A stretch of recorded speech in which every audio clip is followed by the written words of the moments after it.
Hello and welcome back to the Join Dota League Season 3 here on HeflaTV 1. This is going to be Game 2 of a Best of 2 series between Kiilstofte as well as BoraDota.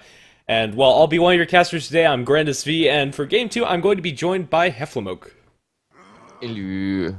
And I'm so grumpy in the morning, I have to warn you. I'm literally awake for about 10 minutes. Oh, let's see. No, but for the cast, I'm gonna be all cheered up, like, woohoo, yeah! Yeah. Well, it should be fine. It's definitely better than casting by myself. Sure. Yeah. So, the first game was won by BoraDota, right? I just caught the end of it because I was still busy uploading the VODs from yesterday because we casted so much. It's crazy. Like, I'm just done with half of the VODs pretty much. I haven't even done yours. Like, I just did mine so far. Yeah, there was a lot of Dota going on yesterday. It is correct that BoraDota was able to take the win over Glimpse in a decently long game. Glimpse Dota had pretty much a single core Tinker. They had a Viper as well as a Tidehunter, but neither of them really got off the ground. At about 25 minutes in, they were in a position where they could push the high ground with their Shadow Shaman and everything pretty much aligning, but then they lost a pretty major team fight, and then they just kept on losing major team fight after major team fight. They were able to turtle it out with the Tinker, but in the end, BoraDota just had the better late game and were able to take the win. Okay, so it was a game overtime, just stalling enough time, and then BoraDota coming back based on the draft. So, let's see. Well, then we have to look in this draft to see if we have a similar outcome. I mean, for now, Glimpse, they decide to get the Brewmaster and the Viper. Brewmaster is such also like a mid-game hero. I mean, mid-game oriented hero. Oh, Jesus Christ. Maybe I should go back to that. Brewmaster, mid-game oriented hero. But the Viper, okay. I mean, the Viper is not a huge source of damage, especially because the people right now in the current meta, they play him like just super tanky. It's been ages that I've seen actually real damage items on a Viper. Like, I think with you, it was a cast, or with Mike, we actually saw a Viper with Daedalus and the Monkey King bar because the game went late game. That's the biggest problem. I mean, Viper is all cool because of the Viper Strike spam possibly multiple times in a fight. It's all cool when you have like targets that are low HP because then the Nether Toxin is kicking in. But if you have a team that has a lot of sustain, let's say Voodoo Restoration, Urns, Pipe, and Mech and whatnot, maybe even Hearts or like tankiness in general, then it's really hard to get them to a certain threshold where the Nether Toxin kicks in and gives you that source of damage. Yeah, for sure.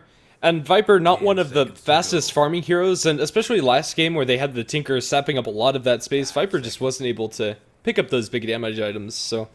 yeah. Invoker going to be the next pickup for BoraDota after the first pick, Shadow Shaman. Invoker, a hero that's usually not seen in the first stage, currently, especially without a Faceless Void on the court.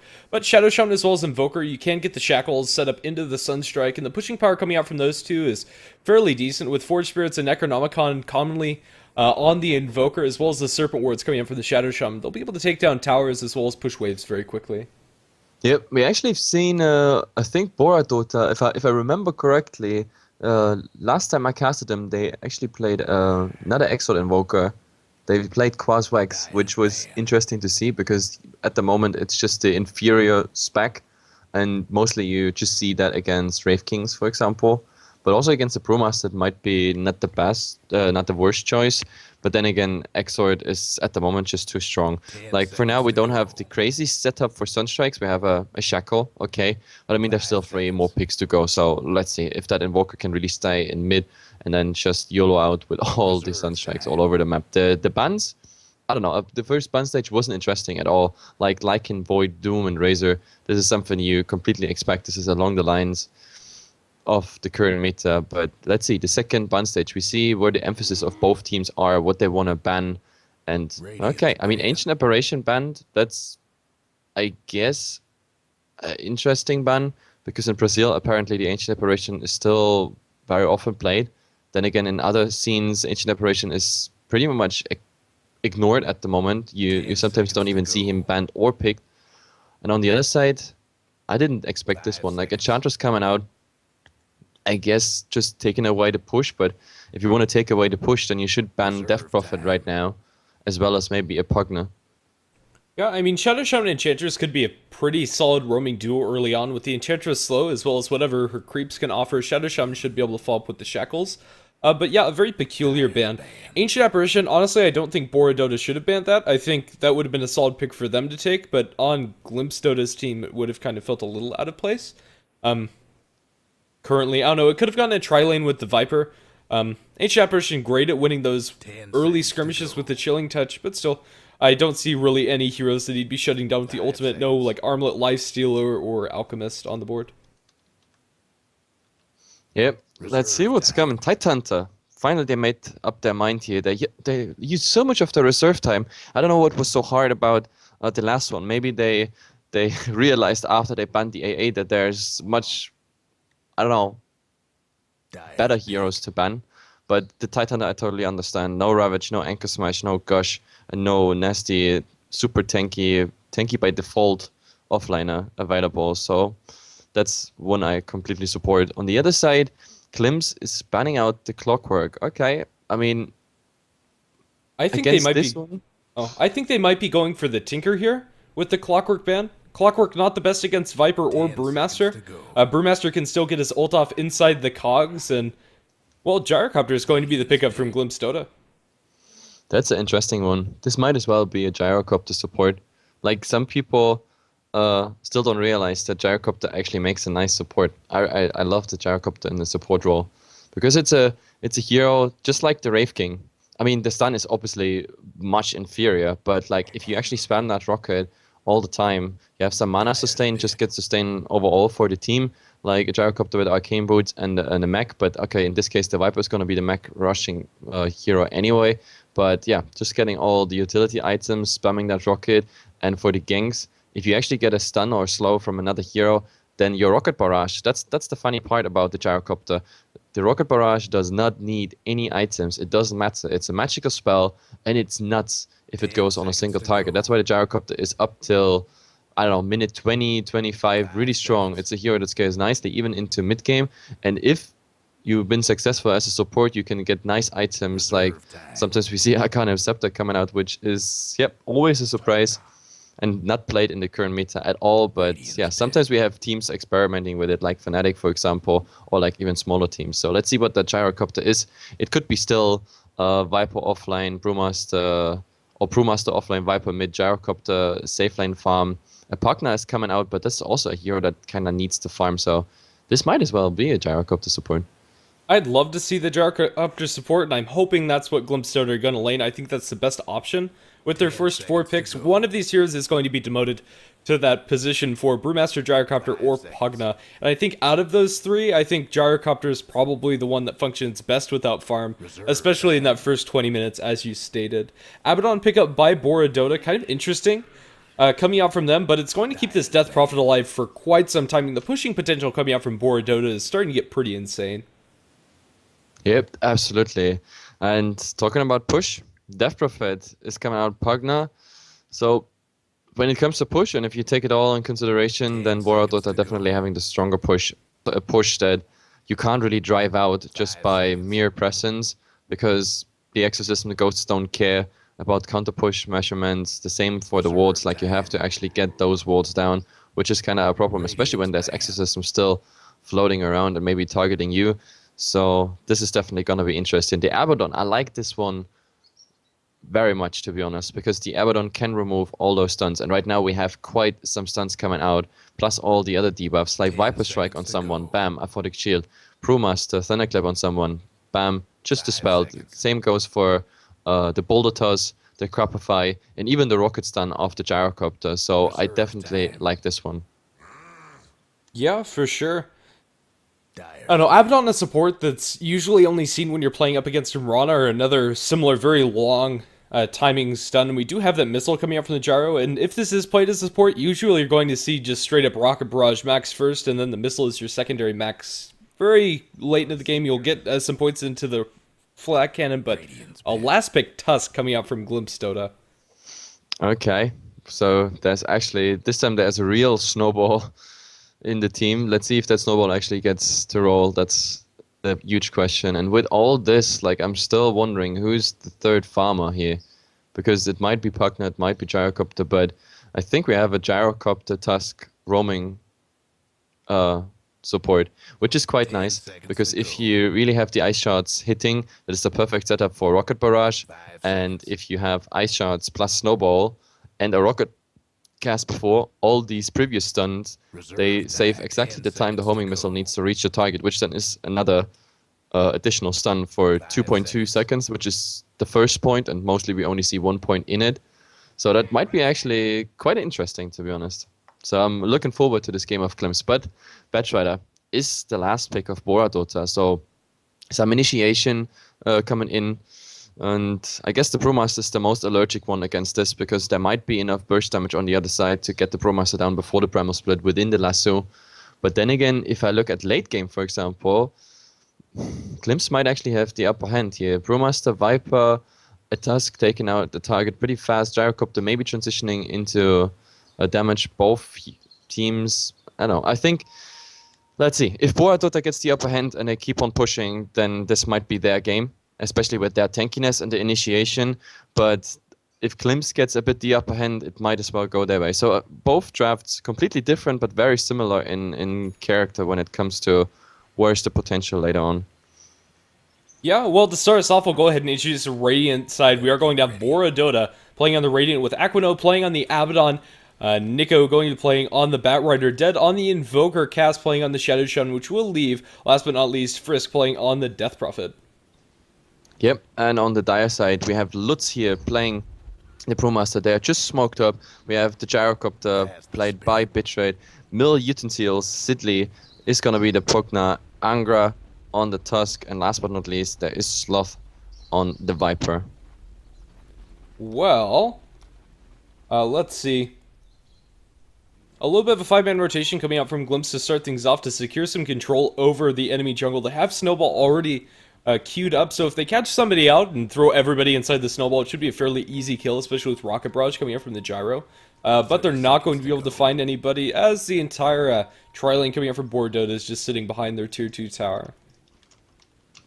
So, just going to be exerting their dominance over the jungle. They haven't dropped any wards just yet. It is the Tusk who's holding on to those, and I'd like to see them drop some over the pole camp, as well as just give them some vision for the offlane. It looks like they're going to start out aggressive, with the Viper taking up the offlaning position, and the supports hanging around there as well. Later on, they can leave him be, especially if they get a couple of kills on this defensive tri-lane coming out from the Radiant. But then again, if they get off to a slow start, this Viper could have a very delayed game impact. Yep, absolutely. And, well, let's see how this is going. I mean, there's this roaming combo, Tusk and Gyrocopter. I really hope they practiced it. In pubs, for example, this is an awesome combo. You pretty much rock the show with it. When you play it on a bit higher skill Dota, then let's see if that really works out. They want to go for the Invoker, and let's see. There's the Snowball already coming, look at it. It's rolling there, and there, Rocket Barrage, a lot of damage, and now it is exactly the combo I've been talking about. One more hit, and that's it. Yeah, it was a decently executed gank. Invoker's pathing was a little bit weird. They were blocking off the Gyrocopter, so if he walked more into the trees this way, he would have been able to delay the kill at the very least, but in the end, the right clicks would have been enough damage anyway. So, great start off for this roaming support duo. Let's see if they're going to be able to keep the advantage up, as down and bottom, the Viper's just getting absolutely trucked by the Shadow Shum as well as the Abaddon. They'll be able to chase him down and make the kill score 1-for-1. Yep, this is also like a tri-lane where the Viper has to be super careful, especially if you play a Viper that has 1 point in poison attack, which I think is an absolute mistake. Oh, Snowball onto the Abaddon with the haste rune on the Gyrocopter. They should be able to chase him down very easily, but the Shackles on the Bitrate with the Sunstrike coming in. They're going to be able to drop the Gyrocopter before they get a kill, making it 2-1. Poison attack's being thrown out by the Viper, but at this point in the game, that really doesn't do all that much, and he's just taking a lot of damage by tanking these creeps. Unfortunately, no stuns going to go the way of Sloth, and I think he'll be able to back off. Cryptstorm not going to clip him. Yep. Like I think it was a big mistake to go on the Abaddon here. I mean, not just that he had the Aphotic Shield already before the Snowball was coming, but overall the Shadow Shaman is just a better target in my opinion. But yep, the failed gank, but all this started of course with the Viper feeding away, also having, in my opinion, the wrong skill pad. Look at it, Batrider getting a solo kill top on the Pugna. That was unexpected. Yeah, not something you expect, but I assume they just got too many napalm stacks on it. And this early game is, I don't know, They drew first blood on the side of Glimpse, but these are two lanes that are going to be losing. The Viper is going to be having a terrible time up against this tri-lane. Pugna's having a terrible time solo up against the Batrider, giving away his solo kill. And really, the only two heroes that are doing well is this Gyrocopter and Tusk, but even them, they haven't been able to get anything after that first blood. Yep, absolutely. And I'm really curious how this lane is going to go. I mean, the Viper, she gotta be really careful. That's the problem about the Viper on offline. I don't like it for several reasons. Obviously, it's a hero that need a lot of tankiness, but the tankiness is just coming by corrosive skin, and he didn't put a point in it. That's why he pretty much fed the first blood. With it, maybe he might have had a chance to survive it. But then also, Viper is one of the slowest hero in the game at 285 MS without boots. And pretty much everyone, even a support, can follow you even under the tier 1 tower and just right-click you away. And that's the biggest downside. The only upside is that on a Viper you have relatively okayish armor. But let's see, Rasta. If he's in vision of the snowball, then that's bad news for him. Well, it looks like they're not going to go for him either way. Yeah, I think if you're taking the Viper towards the offlane, you get Corrosive Skin level 1 and get boots first. Otherwise, it's just too easy to die. But speaking of dying, the Invoker going to be snowballed in the middle lane. They don't have a lot of lockdown, but there goes the Ice Shards to hold him in place with that Rocket Barrage. There's the combo you're talking about. The missile is going to land, but it's going to break the Aphotic Shield. I'm coughing a little bit as the Tusk dies to the tower. Abaddon getting a little bit of experience there, but he's going to be chased down a little bit. He is too fast for the Gyrocopter to pursue. Yep, actually nice rotation. Yeah, but they get the return kill. Slowly but surely will die. Miscoil to secure that one coming out from the Abaddon. So yeah, 2 kills being fed away for the kill on the Invoker. And it looks like Brazil ping not favoring the Americans. Yeah, the Americans, of course, complaining about the Brazilian ping. Like, I wonder what they have. 350 MS. Yeah, that's... I mean, it's something you can play with if you're used to it all the time, but obviously it's not the most optimal thing. But and this is the biggest problem about every tournament that runs South American and North American teams alike. They always have some problems, and there's not just that problem. There's the same problem. Like, for example, if you have the dire side, you should have an advantage, but then again you play with a lower ping, so you might actually lose your side. Oh, but there's a snowball rolling here at the moment, locked in, and there's even a rocket following this Death Prophet. He is so down, and this poor Rasta also having huge trouble now. But is there any... Nope, there's nothing. No interrupt whatsoever. If the Tusk was replaced with the Gyrocopter position-wise, they might have been able to get, but the Abaddon pursued under tower by the hasted Brewmaster, but he will be forced back by the tower aggro being drawn to him. So in the end, just going to be the 1 kill given the way of Glimpse. He needed level 6 for that one. Like, level 6 would have been an easy kill. He could have dove that tower, dove the Abaddon, get another follow-up kill. So in the end, BoraDota, they end up here 5 kills versus 3. Glimpse, I don't know, very eager those ganks, but yeah, ping issues, plus maybe not the best execution, as in going back whenever you see those, I don't know, those rainbow supports coming in, like 2 supports just TPing directly in front of you while you dive the tower. That's something where you really should sometimes abort the kill. Yeah, I don't know. I absolutely hate Lutz's build this game. He opted to go for stats over the point in a Drunken Haze. He does have 4 stats and only 2 branches. So yeah, I think getting that extra miss chance is just way too valuable. In lane, it's really annoying for the Invoker to deal with, as he's mostly going to be forced to be right-clicking in order to get the damage. If he's clumped up with his Forge Spirit, you'll also get the buff on them. So I think just for the laning it's important, but then again, later on in the game, it's not going to be that great, as Invoker's the only hero that's going to be right-clicking. So I guess it kind of makes sense, but I still don't like it. Tusk and Gyrocopter in mid looking for this Invoker. Let's see if they're going to be able to find Dead. Yep, and not just for the Invoker, also top, oh, the Pugna, he doesn't even see it coming. There's the Hex, the Shackles, and now he's standing in fire. He should not stand in fire, but this will be enough. This will definitely be enough. He's decrepifying himself, but obviously standing in the fire, still damaging him. So in the end, he's just gonna do that Nether Blast on the Shadow Shaman, and that's it. He should have maybe done it on the Batrider, because that's what the tower attacks at the moment, and...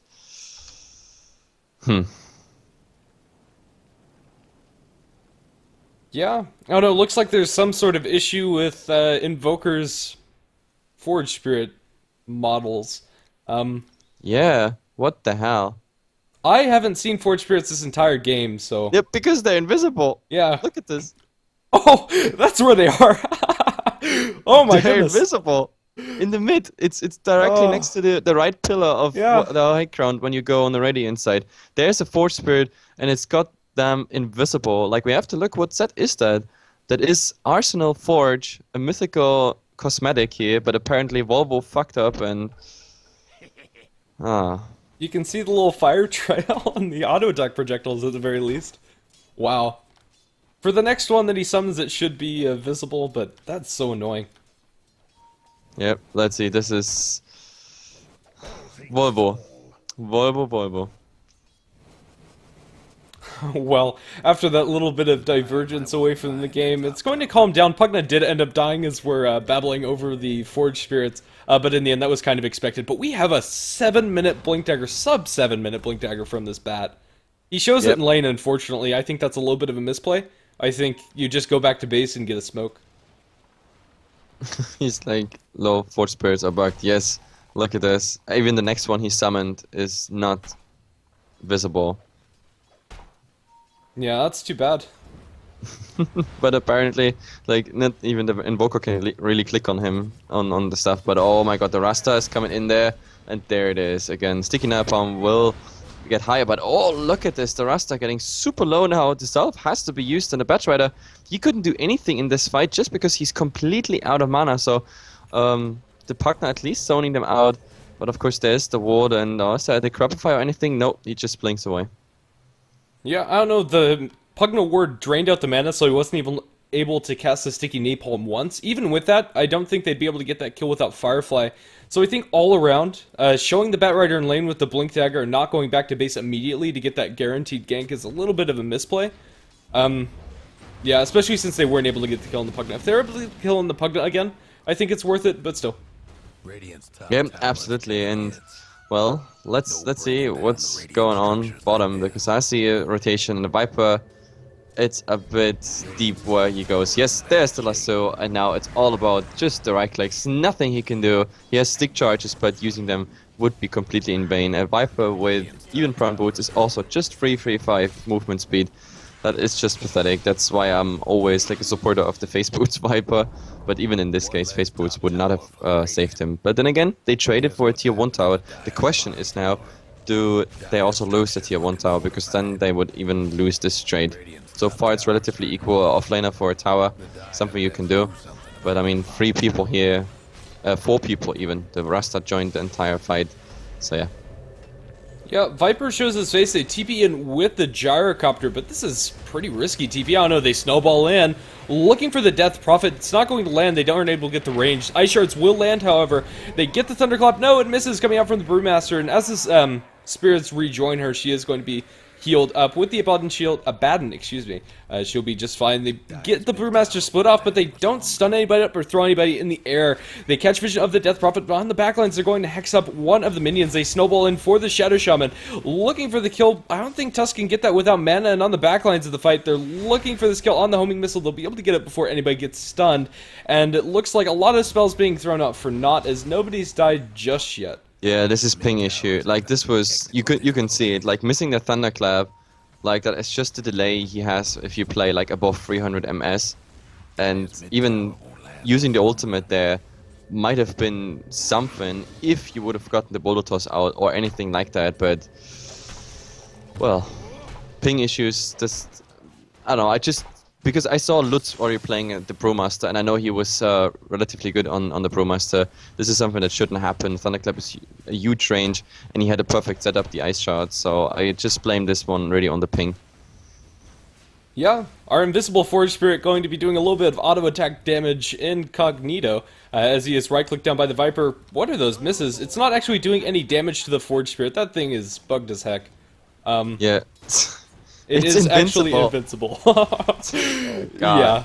Volvo, what did you do? Freaking I have Forge no Spirits. idea. Yeah.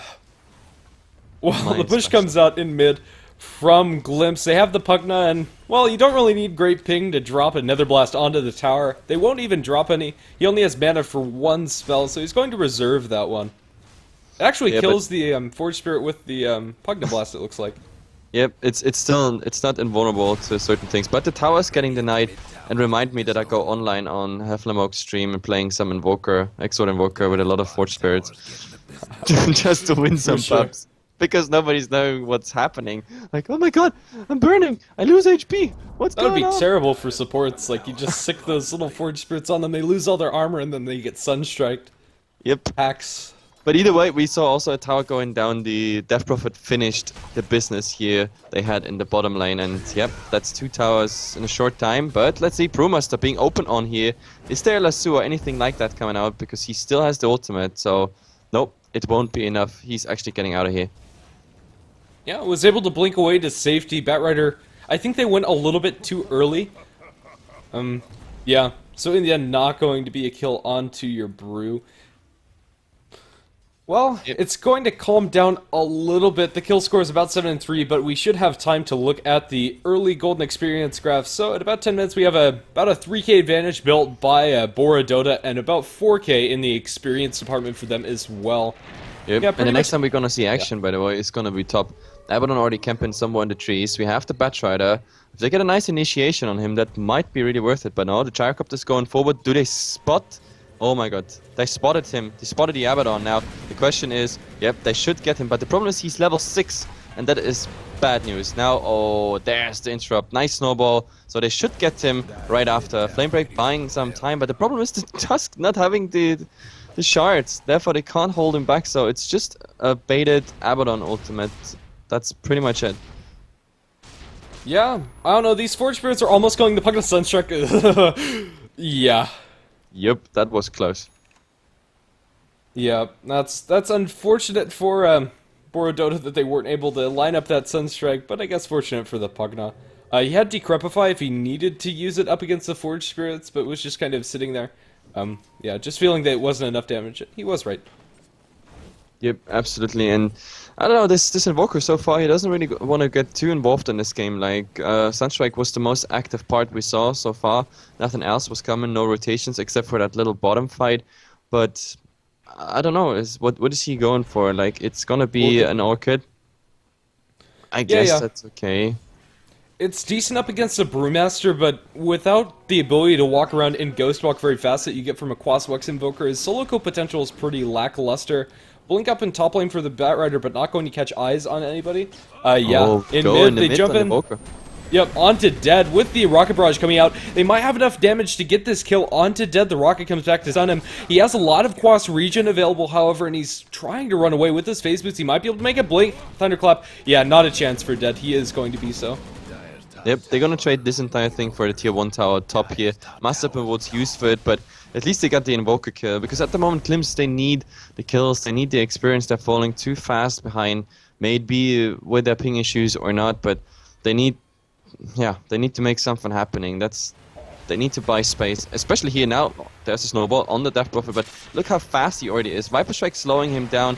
I don't know, do they have more ice shots? No, ice shots not even hitting. It's nighttime, so he had to guess where he is, and that was the wrong direction.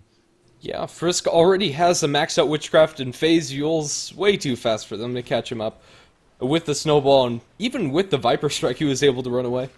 Yep, that's also the downside of a Tusk that goes like full support. I mean, Brown Boots and a stick is nothing that like keeps you alive. Like the snowball is relatively cheap in mana, but you need at least like something like getting, for example, braces. He gets lassoed up on top with the Ether Shock nuke coming out from the Shadow Shum. They overlap the Hex a little bit, and it's not long enough duration to really do much. He decryptifies himself. Here comes the Gyrocopter ultimate, and Pugna's going to be alive for now. They do bring in Lutz as well. He has the Blink coming off of cooldown. In a couple of seconds, they smoke up for the extra movement speed. An interesting play that I think is going to pay off for Glimpse. They might be able to find the Abaddon, but they guess the wrong direction. Abaddon moves over towards the side shop and just TPs out.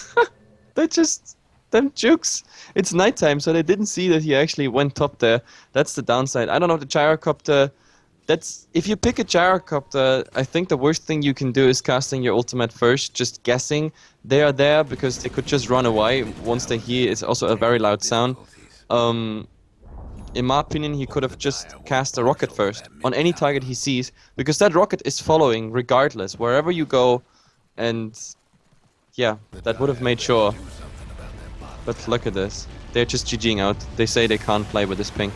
Yeah, it's really demoralizing to play with such high ping and just, I don't know, missing up all of your spells. They kind of went for that, yeah. What an anticlimactic ending. Game 1 was pretty good, but Game 2 going to end up being 2-0 in the favor of BoraDota. Yep, that was, I don't know. It's very disappointing, but it's something we always have like as a problem in the American division, like this North versus South.